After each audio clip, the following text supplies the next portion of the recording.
साथियों नमस्कार। प्राचीन इतिहास में हम लोग वैदिक सभ्यता पढ़ रहे थे। ठीक है, तो उसके आगे शुरू करते हैं। 10 राज्य युद्ध, राज्य मतलब राजा, इसका उल्लेख ऋग्वेद के 7वें मंडल में है।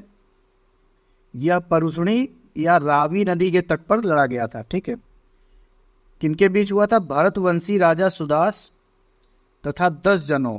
10 जनों में से कौन थे? ये 5 आर्य थे और 5 अनार्य थे। ठीक है, इनके बीच लड़ा हुआ था। अंत में राजा सुदास की जीत हो गई। अब देखिए, जो 5 आर्य थे वो कौन से थे? इनके नाम इंपॉर्टेंट हैं। अनु, ध्रुव, पुरु, तुर्वस। ठीक है, तुर्वस नाम है, और यज्ञ। ये 5 आर्य थे। ठीक है, इन्हीं को पंचजन भी बोलते हैं। जो 5 अनार्य थे वे थे अनिल, पक, भलानस, विषाणिनी और शिव। ठीक है, इनमें जो आर्य थे उनके नाम इंपॉर्टेंट है। अनार्य वाला खैर पूछा नहीं कभी, इसमें से पूछ देगा कौन सा नहीं था। ठीक है, इसको ध्यान में रखिए।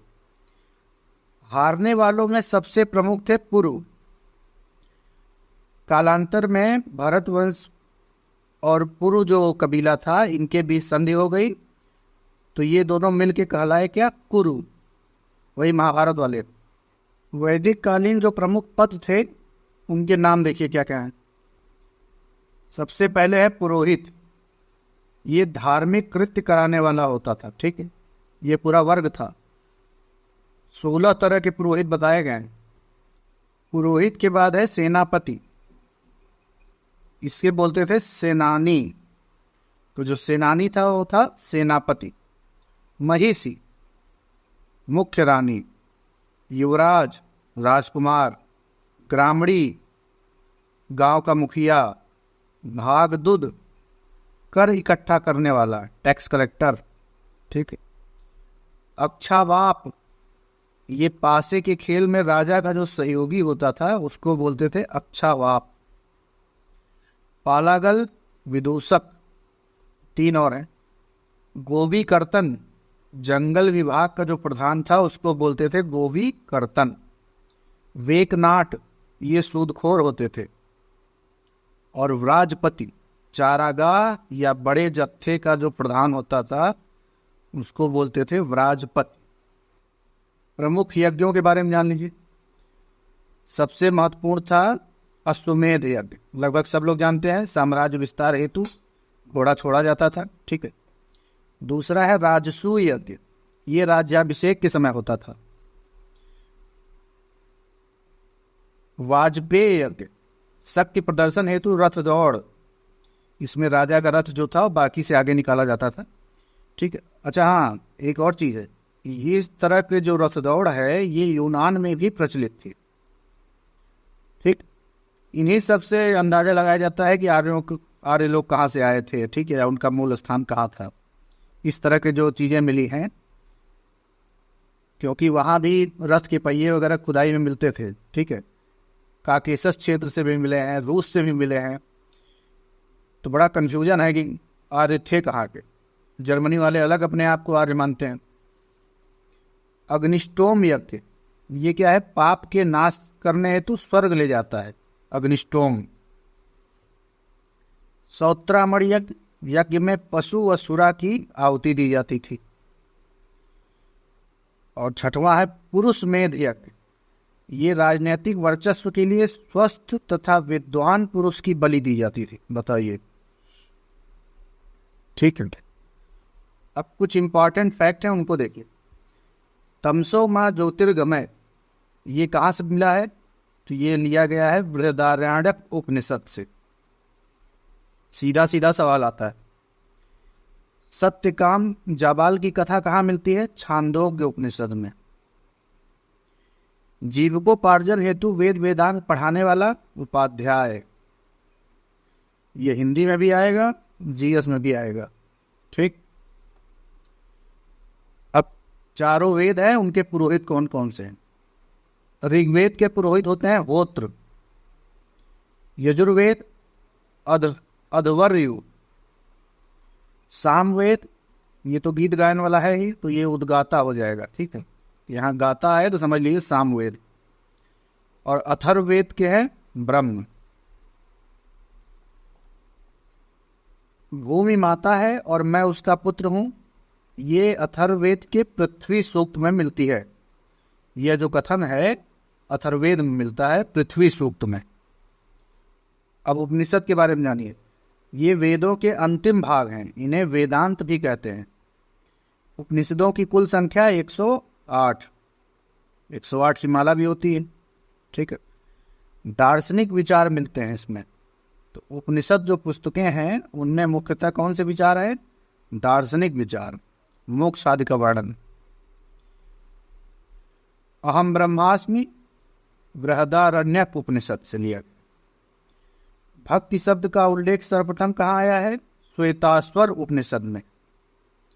और पुनर्जन्म का सिद्धांत कहाँ मिला है? ये भी बृहदारण्यक उपनिषद से। ये 3 सवाल इंपॉर्टेंट हैं। शतपथ ब्राह्मण में वर्णित राजा विदेह माधव से संबंधित ऋषि कौन थे? तो वे थे गौतम राहुगढ़, ठीक। ये आया हुआ सवाल है।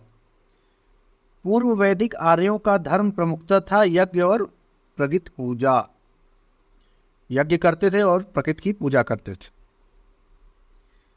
प्राचीन काल में आर्यों के जीविकोपार्जन का मुख्य साधन रहा है कृषि और पशुपालन, ठीक है। वैदिक युग में शासन प्रणाली कैसी थी? तो वंश परंपरागत राजतंत्र था, ठीक है। यद्यपि सभा और समिति जैसी कुछ समितियां थी या संस्थाएं थी जो राजा की शक्तियों पर नियंत्रण रखती थी, लेकिन फिर भी राजा राजा ही था, ठीक है। तो सभा में कुलीन व्यक्ति होते थे, वृद्ध होते थे। ये न्यायिक कार्यों से संबंधित थी, जैसे आज की राज्यसभा है, इसको समझ लीजिए सभा थी, ठीक है। इसमें स्त्रियां भी शामिल होती थी सभा में।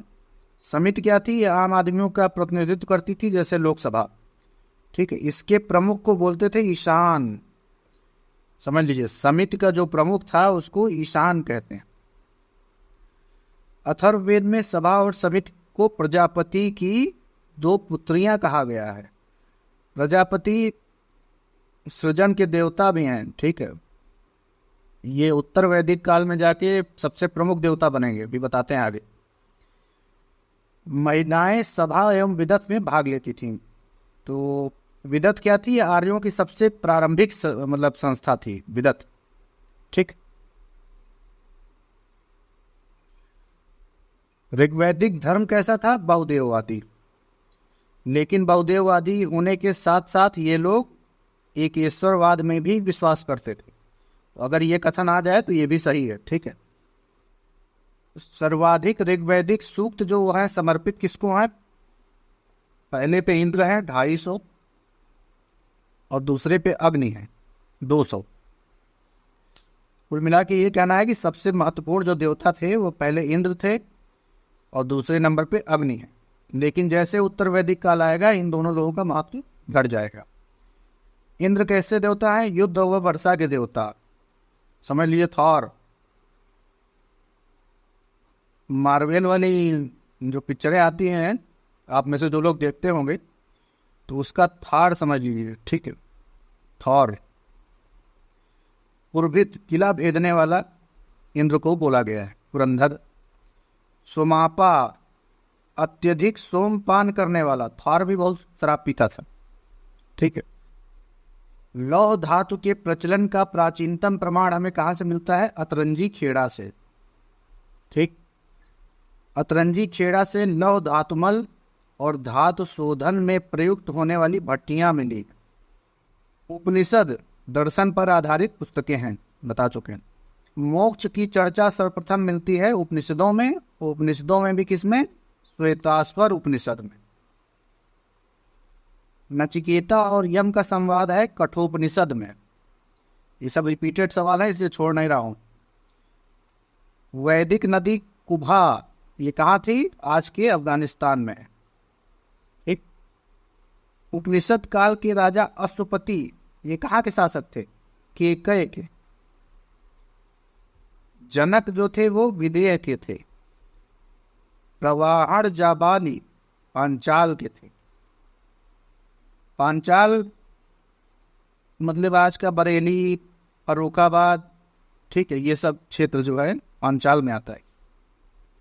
अजात शत्रु ये काशी के थे। तो इन चारों के नाम और कहाँ के राजा थे ये इंपॉर्टेंट है, ठीक है। वैदिक देवताओं में पुरोहित थे बृहस्पति। तो वैदिक साहित्य में कुछ विद्वान महिलाओं या विदुषी महिलाओं का जिक्र है।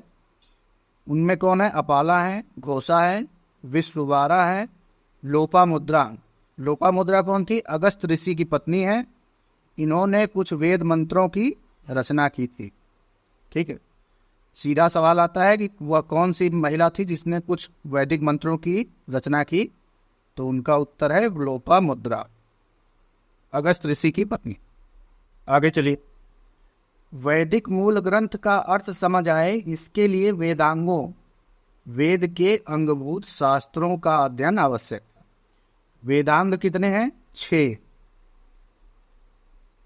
Important fact. पहला है शिक्षा, इसमें है उच्चारण विधि, कल्प, कर्मकांड, व्याकरण, निरुक्त, भाषा विज्ञान, छंद और ज्योतिष। वेदांग कितने हो गए? 6। शिक्षा, कल्प, व्याकरण, निरुक्त, छंद और ज्योतिष। ऋग्वेद में विभिन्न रूपों में अश्व यानी घोड़ा, इसकी चर्चा 215 बार की गई, ठीक है। गाय की चर्चा 176 बार है, बैल की चर्चा 170 बार है। तो यानी सबसे महत्वपूर्ण हुआ कौन सा? अश्व, क्योंकि जो आर्य लोग थे वो घोड़ा बहुत पसंद करते, ठीक।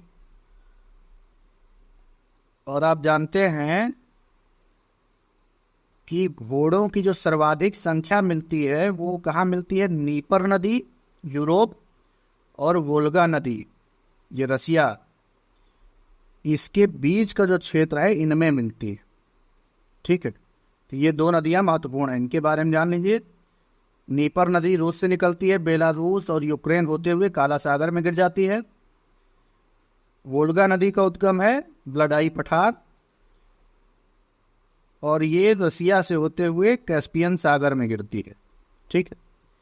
उस दिन जो मैंने कैस्पियन सागर ये दिखाया था, ये झटके मैंने मैप बना दिया था, तो ये कैस्पियन सागर की सीमा उज्बेकिस्तान से नहीं लगती है, इसको हटा लेंगे, ठीक है। मध्य एशिया में तो है, कजाकिस्तान है, उज्बेकिस्तान, तुर्कमेनिस्तान, तजाकिस्तान, किर्गिस्तान, लेकिन जो कैस्पियन सागर है ये कजाकिस्तान से टच करता है इधर और इधर तुर्कमेनिस्तान से करता है। उज्बेकिस्तान यहीं तक है, ठीक है। यहाँ कजाकिस्तान फिर से आ जाता है, ठीक। तो कैस्पियन सागर की सीमा उज्बेकिस्तान से नहीं लगती। दक्षिण रूस की खुदाइयों में 3000 ईस्वी पूर्व से रथ होने का प्रमाण मिलता है। कहाँ से? दक्षिण रूस। स्वास्तिक के बारे में देख लीजिए, इसे आर्यत्व का चिन्ह माना गया है, ठीक। वैदिक साहित्य में स्वास्तिक की चर्चा नहीं है, सबसे इंपॉर्टेंट। स्वास्तिक की चर्चा वैदिक साहित्य में नहीं है। यह शब्द ईसवी सन की प्रारंभिक शताब्दियों के ग्रंथों में मिलता है। ओरेनस्टाइन के अनुसार इसका पहला नमूना बलूचिस्तान से मिला है, धूसर मृदभांड वाली संस्कृति से, ठीक है। और अर्नेस्ट मैके के अनुसार यह सबसे पहले एलम अर्थात आर्य पूर्व दक्षिण ईरान से मिला है। जेरूसलम के पास मध्य पाषाण युगीन स्थल पर अनाज की पहली खेती शुरू हुई 10,000 BC, 10,000 ईस्वी पूर्व में। कहाँ? जेरूसलम में, ठीक है। फिलिस्तीनी क्षेत्र में पूर्ण विकसित खेती कब शुरू हुई है? 7,000 ईस्वी पूर्व, ठीक है। ये एनसीईआरटी के फैक्ट है, इसलिए इनको ध्यान रखना जरूरी है। होमर द्वारा लिखी गई इलियड व ओडिसी, इसका जो काल है वो लगभग 900 ईस्वी पूर्व से 800 ईस्वी पूर्व तक है। दरअसल करता क्या है, कुछ लेखक ले लेगा, उनकी रचना ले लेगा और उनके काल दे देगा और उसको बोलेगा क्रम से लगाइए। तो ये इंपॉर्टेंट है, 900 से 800 ईस्वी पूर्व के बीच में होमर ने लिखा। ऋग्वेद में नियोग प्रथा और विधवा विवाह के प्रचलन का भी संकेत मिलता है। इसको ध्यान रखिए, कथन कारण में आएगा। बाल विवाह कोई प्रमाण नहीं मिलता ऋग्वेद में, बाल विवाह का कोई जिक्र नहीं। ठीक, ऋग्वैदिक काल में विवाह की आयु लगभग 16-17 साल थी। उत्तर वैदिक काल, उत्तर वैदिक काल में थोड़ा सा गिरावट देखने को मिलेगी। देखिए कैसे, इसका जो काल निर्धारण है वो लगभग 1000 ईस्वी पूर्व से 500 ईस्वी पूर्व है। इस काल में आर्यजन जो थे वो गंगा यमुना दोआब के अंतर्गत संपूर्ण पश्चिमी उत्तर प्रदेश में फैल गए। ठीक, दो प्रमुख कबीले भरत और पुरु एक होकर कुरु बन गए। वही महाभारत वाले कुरु से ही बन गया कुरुक्षेत्र। ठीक है, पिछले वीडियो में मैं दिखाया था जो आरंभिक वैदिक सभ्यता थी वो यहाँ बसी थी, सप्त सैंधव प्रदेश। लेकिन समय बीतने के साथ साथ उत्तर वैदिक काल आते आते ये लोग यहाँ आ गए। ठीक है, गंगा यमुना दोआब, तो ये गंगा नदी है, ये यमुना नदी। आरंभिक जो कुरुवंशज थे वो बसे सरस्वती व दृश्यदत्त के किनारे। ये क्षेत्र हरियाणा के इलाके में था। ठीक है, फिर इन्होंने पांचाल, पांचाल क्या है, आज का बरेली, बदायूं, फर्रुखाबाद, यहाँ के जो राजा थे, तो पांचाल और कुरु इन दोनों ने मिलके दिल्ली के आसपास का जो क्षेत्र था पूरा उस पर कब्जा कर लिया। दोआब के मध्य भाग पर काबिज हो गए। ठीक, कुरु और पांचाल ने मिलकर नई राजधानी बना ली। कहाँ? हस्तिनापुर। हस्तिनापुर यानी मेरठ। और हाँ, महाभारत का युद्ध संभवतः यह अनुमान है 950 ईस्वी पूर्व के आसपास हुआ था। ठीक है, अब देखिए, लोहे की प्राप्ति सर्वप्रथम हुई 1000 ईस्वी पूर्व। कहाँ से? धारवाड़, कर्नाटक। ठीक है, उसी समय गांधार क्षेत्र और बलूचिस्तान, यहाँ से भी लोहे के प्रमाण मिलते हैं। मृतकों के साथ उनके औजार जो थे वो गाड़ दिए जाते थे, उसी रूप में प्रमाण मिले हैं। ठीक है, उत्तर प्रदेश में तीर, बर्छे, फाल का प्रयोग 800 ईस्वी पूर्व से शुरू हो गया। ठीक है, प्रमाण मिलना शुरू हो गया। उत्तर वैदिक ग्रंथों में लोहे को क्या बोला गया है? श्याम या अयस। ठीक, इंपॉर्टेंट फैक्ट है। लोहे की खोज हो जाने के कारण ही उत्तर वैदिक काल की अर्थव्यवस्था कृषि प्रधान हो गई। जो शुरुआत में पशुपालन करते थे या शिकार करते थे आर्य, जब तक लोहे की खोज नहीं हुई थी, क्योंकि तांबा और कांसा से उतने अच्छे हथियार नहीं बन पाते। ठीक है, बहुत मुलायम धातु है। जैसे ही लोहे की खोज हुई तो जो ऋग्वैदिक काल एक तरह से पशुपालन या गाय इस पर डिपेंड था, अब वो कृषि की तरफ आ गया। ठीक है, पहले लकड़ी के हल होते थे, अब लोहे के होने लगे। पहले उपज कम होती थी, अब उपज बढ़ गई। ठीक, इसी के फलस्वरूप धीरे धीरे नगरीय सभ्यता भी आएगी फिर से। अच्छा हाँ, कुछ इंपॉर्टेंट फैक्ट हैं। देखिए, वैदिक ग्रंथों में 6, 8, 12, 24 तक जो बैल थे वो हल में जोते जाने की चर्चा मिलती है। ऐसा नहीं कि 2 बैल से ही वो काम होता था, 6 भी लगा लेते थे, 8 भी लगा लेते थे, 12, 24 तक बैल लगाते थे एक एक हल में। उत्तर वैदिक काल में हल चलाना उच्च वर्णों के लिए वर्जित हो गया।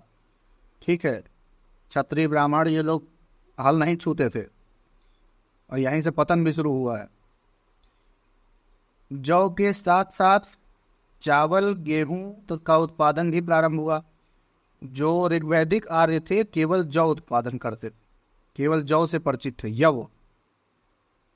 वहीं इनसे पहले जो सिंधु घाटी सभ्यता थी वहाँ चावल के ही प्रमाण है, गेहूं के भी है, कपास के भी है, वो लोग सब उगाते थे। ये लोग केवल जौ पे डिपेंड थे। ठीक, और जैसे ही लोहे के हल वगैरह का प्रयोग शुरू किया गया और ये लोग गंगा घाटी में आए, तो इन्होंने चावल, गेहूं इन सब का उत्पादन भी शुरू कर दिया। अच्छा हाँ, देखिए, वैदिक लोगों का चावल से परिचय गंगा यमुना दोआब में ही हुआ। वैदिक ग्रंथों में चावल को व्रीहि कहा जाता है, इंपॉर्टेंट है। व्रीहि। ठीक, सवाल आ सकता है।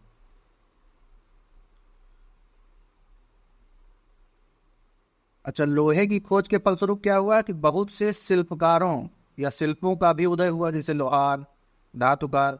ठीक है। अब उत्तर वैदिक काल में गिरावट कैसे हुई ये देखिए। उत्तर वैदिक काल में सभा व समिति तो बची रही, लेकिन जो विदत एक संस्था थी आर्यों की सबसे पुरानी, उसका पूरा तरह लोप हो गया, विलुप्त हो गई। सभा में स्त्रियों का प्रयोग बंद, सभा में स्त्रियों का प्रवेश बंद हो गया। स्त्रियां सभा में भाग नहीं ले सकती, पहले लेती थी। केवल कुलीन रहते थे और ब्राह्मण रहते थे सभा में। ठीक, शूद्र भी बाहर, स्त्री भी बाहर। मुखिया या राजा की शक्ति में अपार वृद्धि हुई। राष्ट्र शब्द का प्रचलन यहीं से शुरू होता है, उत्तर वैदिक कालीन। क्योंकि राजा मजबूत हुआ तो राष्ट्र मजबूत हुआ। ठीक है, पहले राजा पे नियंत्रण होता था सभा और समिति का। ठीक, अब वो ये दोनों संस्थाएं धीरे धीरे कमजोर हो रही हैं, इनमें महिलाओं का प्रवेश भी बंद हो गया, तो राजा धीरे धीरे मजबूत होता गया। राजा का जो पद था वो भी वंशानुगत हो गया, यानी राजा का लड़का राजा बनेगा। ठीक है, समझिए इसको। राजसु यज्ञ, अश्वमेध यज्ञ, वाजपेयी यज्ञ, इन तीनों के कारण इनके जैसे कर्मकांडी विधानों ने राजा को और शक्तिशाली बनाया। होता क्या था, जो प्रजा थी उसके दिमाग में ये एक छवि बन जाती थी कि राजा हमारा बहुत शक्तिशाली है, उसने राजसु यज्ञ कर लिया, अश्वमेध यज्ञ कर लिया, वाजपेयी यज्ञ कर लिया। तो एक मनोवैज्ञानिक ये सब तरीका था। ठीक, यज्ञ और अनुष्ठान का महत्व अत्यधिक बढ़ गया। ठीक, जब राजा यज्ञ पे ही सब कुछ डिपेंड है तो इसका महत्व ही बढ़ेगा। उत्तर वैदिक कालीन समाज 4 वर्णों में विभाजित हो गया। ठीक, ब्राह्मण, क्षत्रिय, वैश्य और शूद्र। तो जब यज्ञ का महत्व बढ़ा तो ब्राह्मणों का भी महत्व बढ़ गया, इनकी भी शक्ति में अपार वृद्धि हुई। प्रारंभ में 16 प्रकार के पुरोहित थे, अब केवल 1 बचे, ब्राह्मण। ठीक, उत्तर वैदिक काल में केवल वैश्य ही राजस्व चुकाते थे। अब सोचिए, और ब्राह्मण और क्षत्रिय इन्हीं के द्वारा वसूले गए राजस्व पर जीते थे। वैश्य को उपनयन का अधिकार दिया गया। उपनयन वही है जनेऊ। ठीक है, यज्ञोपवीत। शूद्रों को इससे भी वंचित रखा गया। अब सोचिए, तो जो नए नए बौद्ध और जैन जैसे धर्म जो जिनका उद्भव हुआ, उसका कारण समझ में आ रहा होगा आपको। उत्तर वैदिक काल में आते आते महिलाओं की स्थिति कमजोर हुई, शूद्रों की स्थिति और ज़्यादा बिगड़ गई। ठीक है, टैक्स केवल वैश्य दे रहे हैं। अब समझिए, लेकिन कुछ शिल्पी जैसे रथकार, ठीक है, इनको ऊंचा स्थान प्राप्त था, अतः इन्हें यज्ञोपवीत का अधिकार भी था। अतः उत्तर वैदिक काल में वर्णभेद उतना भी प्रखर नहीं था, अभी आगे और होगा। चलिए ठीक है, आज इतना ही रखते हैं, बाकी नेक्स्ट वीडियो में। धन्यवाद।